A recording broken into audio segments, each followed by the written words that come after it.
From Chicago's Can TV, a look at the week's events is reported in the newspapers, in the blogs and online, and on radio and TV. This is Chicago Newsroom. Well, hi again, and welcome to our show. This one is the second edition of this week's Chicago Newsroom. We're dividing our show into two parts for the next few weeks until the election. And the first one deals with the mayor's race, as you probably know. Maybe you've already seen that show. I hope you have. And this second one is taking a more in-depth look at four of the aldermanic runoff races. We got four of them today in different parts of the city with very different demographics. And we'll be spending most of our tour today, imagine kind of Harlem Avenue and then sort of veering out west. We'll be covering the westernmost edges of our city, from Ashburn and Marquette Park in 18, up through Austin in 37, and way up into Norwood Park in 41. And when we finish with that, we'll run down to Lincoln Park and maybe grab an artisanal beer along Lincoln Avenue. Driving our tour bus today, none other than Aldertrack co-founder Jimm Dispensa. Jim, great to have you on the show again. Great to be here. And congratulations again on Aldertrack. You guys have just really kind of shown everybody how it's done. I'm very happy to see it. Thanks, Ken. It's like you almost can't cover this thing without at least referring back to your daily briefings and all that. So I'm really pleased to have you here. So we're on the bus and we're going to start on the south side and drive north, if that's okay with you, right? I have the 18th Ward with Lona Lane and Derek Curtis. And I always try to pick out what might be an iconic intersection, and I've chosen 79th and Kedzie for no particular reason. That's kind of like in the middle of the ward. Mm-hmm. We're talking about Urban Gresham, Marquette Park, and Wrightwood. Wrightwood, yeah. And as I understand it, the demographics are pretty mixed up here. We got 55% black, 31% Hispanic, and 13% white. Yeah, it's a large ward. It goes all the way from Cicero on the west to Damon on the east, 71st to 87th. And Lona Lane joined the city council in 2006, a daily appointee because former Alderman Tom Murphy became a circuit court judge. Oh, I forgot about that. Yeah. Tom Murphy's ward, yeah.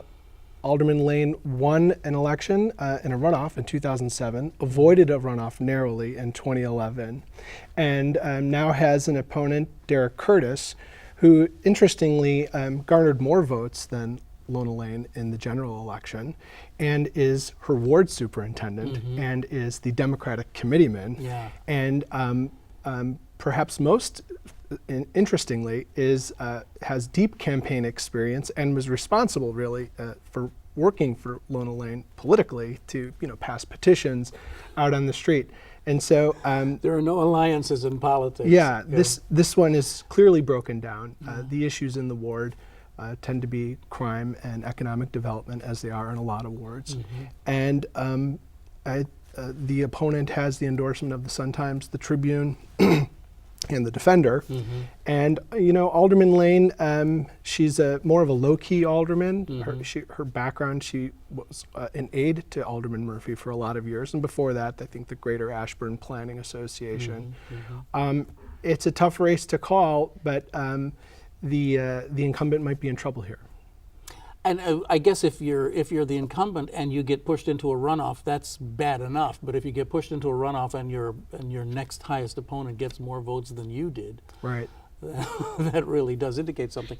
So I mean, I'm not clear on Derek Curtis at all. Does he have an organization? I mean, he is the ward committeeman. So can he marshal troops against her? Sure, and it's pretty clear that's happening. A lot of organized mail, a lot of feet on the street. The signage in the 18th Ward, which we checked out, is pretty extreme, and there's a lot of there are precincts that are clearly pro Derek Curtis, and some that are also clearly pro Lona Lane. We have a map in our Aldertrack racing form. You can look precinct by precinct. I saw that, and it's really interesting to see those blocks. But these guys were at least nominal partners, allies for a long time, right? What happened? Do you have any sense of how they split? You hear stories about the expectation that so-and-so would resign and sort of hand over the keys to the office to the person who is sort of perceived to be next in line. One of those, okay. And, I had heard that was a question about whether that resignation might take place prior to this election cycle. And clearly it didn't, and clearly there's been a falling out there. So We're going to find out who's more organized. I think the results of this election are clearly going to have to do with who's turning out voters. I mean, this is not an easy to manage ward when you're talking about a very polyglot kind of mixed up ward with lots of issues, and certainly security, personal security, has got to be a major issue there. Auburn, Gresham, and so forth. And really, I heard Derek Curtis talk about this on Chicago Tonight. The vastness, the geographic size of the ward relative to the police district there. I think it's the 8th. There have always been concerns about resources being stretched too thin. It's kind of one of those interesting wards because, again, if you sort of imagine that map where Cicero goes down and then ducks east, so a lot in the new map. A lot of the perimeter of the ward is actually facing out of the city. It's like more than half, I would say, of the perimeter is actually looking into the suburbs. So you have no predictions on that one then? It's going to be close. I think this. If I had to pick a ward where the incumbent was most in trouble, it'd be this one. Okay. All right. Let's move up north and let's go into Austin. We all know where Austin is. I would say the iconic street intersection would be like maybe North and Cicero, something like that. Emma Mitz has been the alderman there for a long time. She's up against Tara Stamps. We're talking about West Humboldt Park and Austin. And this ward is demographically 80% black, as I think probably most Chicagoans know. When we make that kind of that cheap reference to the south and west sides, I mean, I think Austin is what's often referred to as the west side. Yeah, that's right. In the effort to make the 37th ward a supermajority black ward goes back to the 80s, when prior to the 80s, the ward was, I think, very Italian, in the 40s and 50s, and then increasingly became important to have that kind of balance as we do every 10 years. So Alderman Mitz was appointed, another Daley appointee in the year 2000. Part of that legacy of Daley appointing half of the city council, right? And this time, the former alderman, Percy Giles, who was convicted in Silver Shovel. So in the case of let us pause for a moment to celebrate the memory of Percy Giles. In the case of the 18th ward, Daley appointed an alderman to take over for somebody who became a judge, and here he had to appoint an alderman for somebody who was going to jail. And Alderman Emma Mitz from back then from the Department of Streets and Sanitation, and protege to former Alderman Ike Carruthers, who also went to college, as we used to say, in the neighborhood. So Alderman Emma Mitz has won 3 elections: 2003, 07, 11. In this case, unlike in the 18th, again, more than half of the precincts in the 37th ward gave Emma Mitz more than 50% of the vote. And so she missed avoiding a runoff by less than 100 votes, I think about 70 perhaps. And so here you have an incumbent in Tara Stamps, Chicago Public Schools teacher, daughter of famous civil rights activist Miriam Stamps, who was I think I just heard you say incumbent. Oh, sorry, challenger Tara Stamps. Her mom, famous civil rights activist, contemporary of Medgravers. And here you also, unlike in the 18th, where each candidate is being neutral with regard to their mayoral candidate affiliation, here you have a clear alignment between the incumbent and Mayor Emanuel, and a very clear alignment between the challenger Tara Stamps and Chuy Garcia, in part because Tara is one of the candidates that the CTU got behind very early with a lot of money. And Alderman Mitz, recall, had the first Walmart, is a supporter of charter schools, and so you saw this natural sort of tension building once a CTU-backed challenger got in the race. Yeah, I mean, I think if you look at Emma Mitz's website, to this day, one of her great accomplishments is listed as getting that first Walmart in Chicago, and that was a big, contentious battle, but I think it's fair to say at this point that it's settled in rather nicely in the community, and there is some satisfaction with it. But Walmart's just always going to be one of those issues that's going to be contentious. There's just no way around it. But does Tara Stamps have what you would consider to be real support in the community? I mean, did she have the ability to get votes out? Well, by contrast to those numbers I just mentioned, of the 41 precincts in the 37th ward, I think Tara Stamps got more than 40% of the vote in just 3 of those precincts. Oh, okay. So it's clearly an uphill battle here. When an incumbent misses the number by that small of a number, it generally goes to the incumbent. We'll have to see there's a good amount of money being contributed to the challenger, matched in parity by the incumbent. Each has raised about $150K, which is a relatively small amount these days in some wards. This one, I think it's a very strong possibility that the incumbent wins here. There was an incident that I know of because I saw it in your email this morning, but apparently Emma Mitz made a pretty clear anti-gay remark and was recorded doing that a couple of days ago and has apologized for it. Yeah, in a debate, and she came right out and apologized for it, and it's pretty clear that there are folks who they're not really good at articulating their views, and when you start to dig at the question, you discover just an unfamiliarity that women and women and men are in relationships, loving relationships, and so that was a pretty big stumble. I think maybe we'll see if it has any effect on the race. Stamps jumped on it apparently. So everybody. And so then she might be able to make some hay with that. Who knows? Yep. But so anyway, this does look like one of these wards that. I mean, if you just look at it just simply from numbers, it's going to be pretty difficult to knock off Emma Mitz after being only that close. All right, so then let's just run right up Harlem Avenue and let's get to 41. This is quite a battle going on up there. We're talking about Devon and Harlem and Northwest Highway, kind of in the middle of the ward. Edison Park, Edgebrook, Norwood Park, 83% white, probably the whitest, I think the whitest ward in the city of Chicago. I actually say it's a very diverse ward. They have policemen and firemen. And it's also diverse because some are active and many are retired. Right. Yeah. It is kind of like the nursing home for Chicago, former Chicago employees. Former Alderman Roman Paczynski called it the suburb in the city. Yes, it is all of those things. There was no first Walmart put in up there in the 41st ward. So we have Mary O'Connor, who is the incumbent, and she's up against Anthony Napolitano, who I understand is a firefighter. You wouldn't be able to watch 3 seconds of video without knowing that he's a firefighter. So it's also a huge geographic ward. It is. Huge number of votes came out of the 41st ward, 15,000 in fact.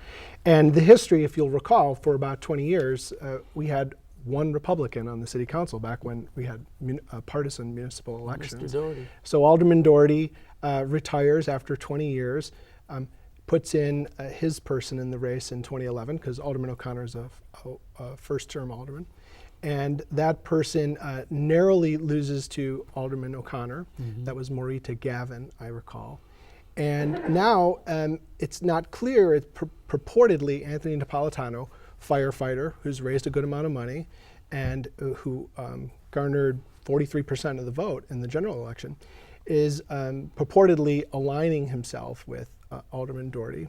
It's really interesting in the 41st ward because there's a history of these non-aggression pacts between Senate or Democratic and Republican state House and Senate leaders over time. And so here we don't have partisan elections in our municipality. And yet the identification as a Republican or a Democrat, I think, is going to play a pretty significant role here. Well, I mean, Napolitano has been accused by activists in the ward of being a Republican. That's right. But again, in the 41st ward, that may not be a condemnation. Where I think Mitt Romney got 47% of the vote. Yeah. But there's something that I'm finding incredibly interesting. Just one of these sort of mind twists about Napolitano. Napolitano may or may not be a Republican. I mean, I've seen stuff on blogs and I've heard from friends that he has money from no less than the Koch brothers coming in and all the rest. Okay, so he may be a Republican. But if you watch his rhetoric, he sounds like Karen Lewis. I mean, he is just right down the line. We have to protect. I believe he said something on WTTW to the effect that on the 1st and the 16th of every month, I've paid my dues to my, and the government has not, and I blah blah blah.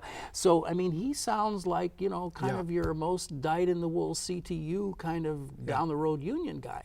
So only in the 31st ward would that rhetoric come from the guy who's perceived to be the right winger. Yeah, and of course it's it can be a risky move to say, look, my opponent, the incumbent, is voting with Mayor Emanuel all the time, and things are not where we want them to be from an economic development standpoint.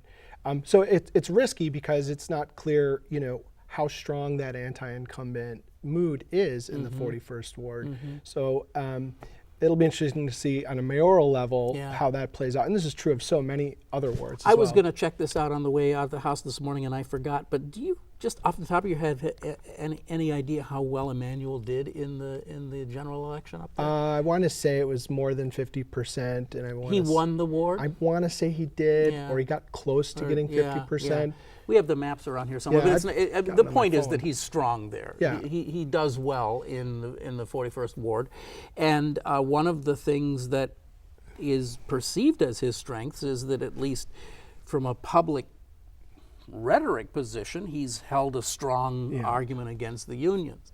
So it's a kind of a really weird mixture. It's especially toxic when so many of the people there are themselves retirees. It's hard to figure out where that ward is. Well, and there's also the message that I've heard from the incumbent alderman is, look, we have overcrowded public schools in these neighborhoods, in part because middle-class families are choosing public schools, which is great. Right. And she's managed to get scarce capital dollars to build additions to those schools.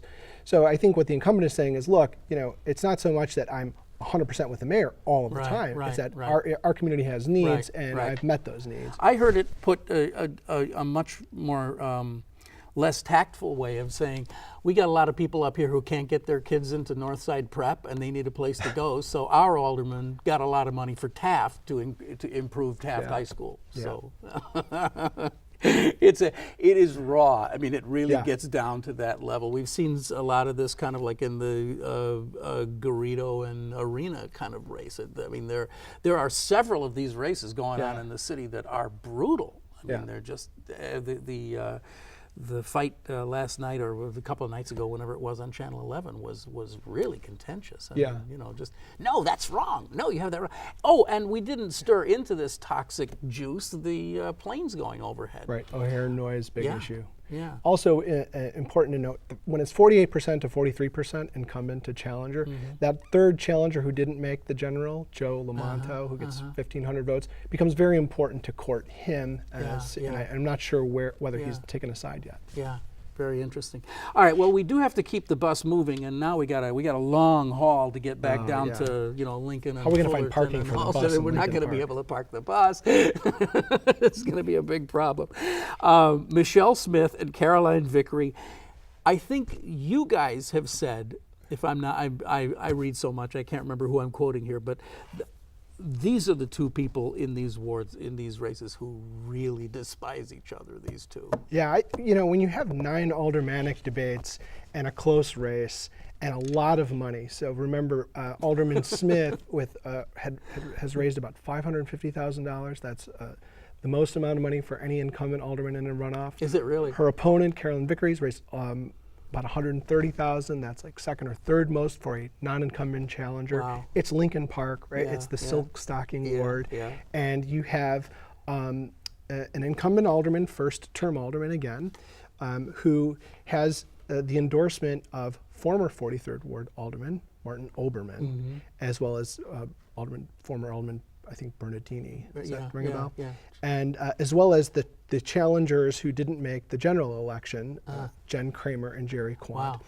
But then Caroline Vickery has, on her side, former Alderman Bill Singer, right? So it used to be that the 43rd Ward, for as wealthy as it's been, was also a really huge force in the independent movement back in the 70s. The reformers, And And now it doesn't seem to be so much about, who's more independent. It has to do with, well, who's reaching out to the community in the right way to talk about development. So you've got Children's Memorial Hospital, a public school that is getting an annex, Lincoln Elementary School, and in a ward with that kind of property taxes, the community demands a lot of transparency and a lot of engagement, which is reasonable. Yeah, and this is my own sense of it is this is one of the wards that really sort of embodies that weird dichotomy that we have of people who support both Bruce Rauner and Rahm Emanuel. Yeah.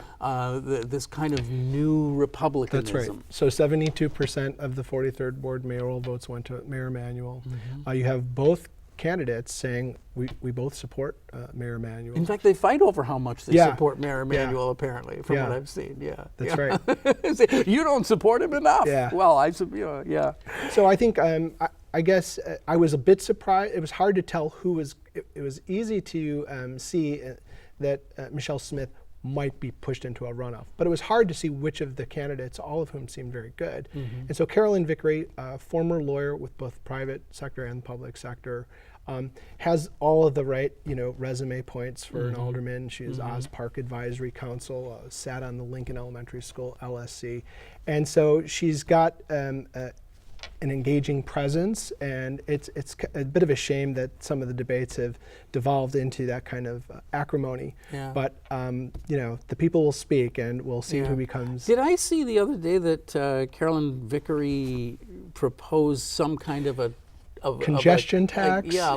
So like all of us who go to Lincoln Park will have to pay a fee to enter to go to the little zoo. gated community or something. Yeah, and the incumbent alderman, pounced on this. And said, wouldn't you think? Yeah. This isn't going to be right. And there was also some allegations that somebody took an improper homeowner's exemption. I think this was a charge from the incumbent to the challenger.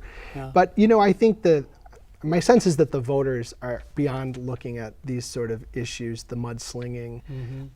It's Lincoln Park. Development is clearly the number one issue there. I'm sure concerns about crime, everybody has those. But your quality of life when you pay those kind of property taxes just becomes really a heightened issue.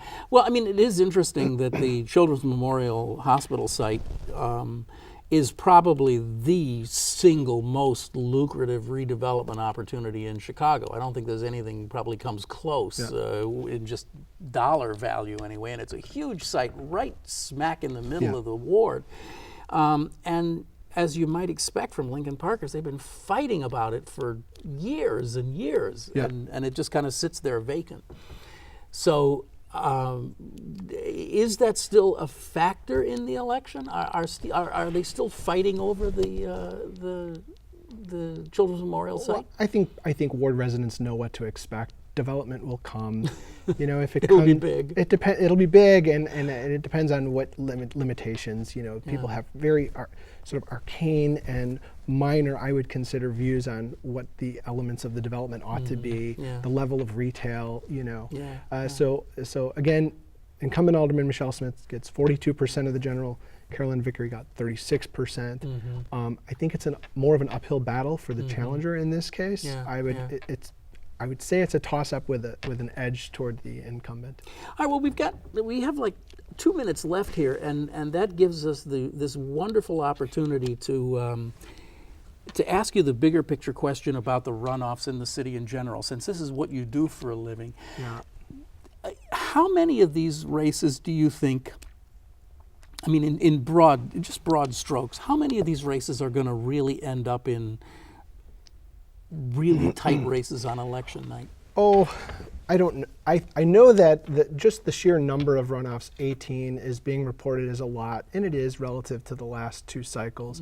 But we have to remember that in some instances, we went toward a runoff, 17th Ward being an example, where the incumbent alderman resigned. 24th Ward, incumbent alderman resigned. 11th Ward, incumbent alderman resigned. So it's not clear to me that the large number of runoffs, 18, which isn't that large, was the result of this anti-incumbent fervor.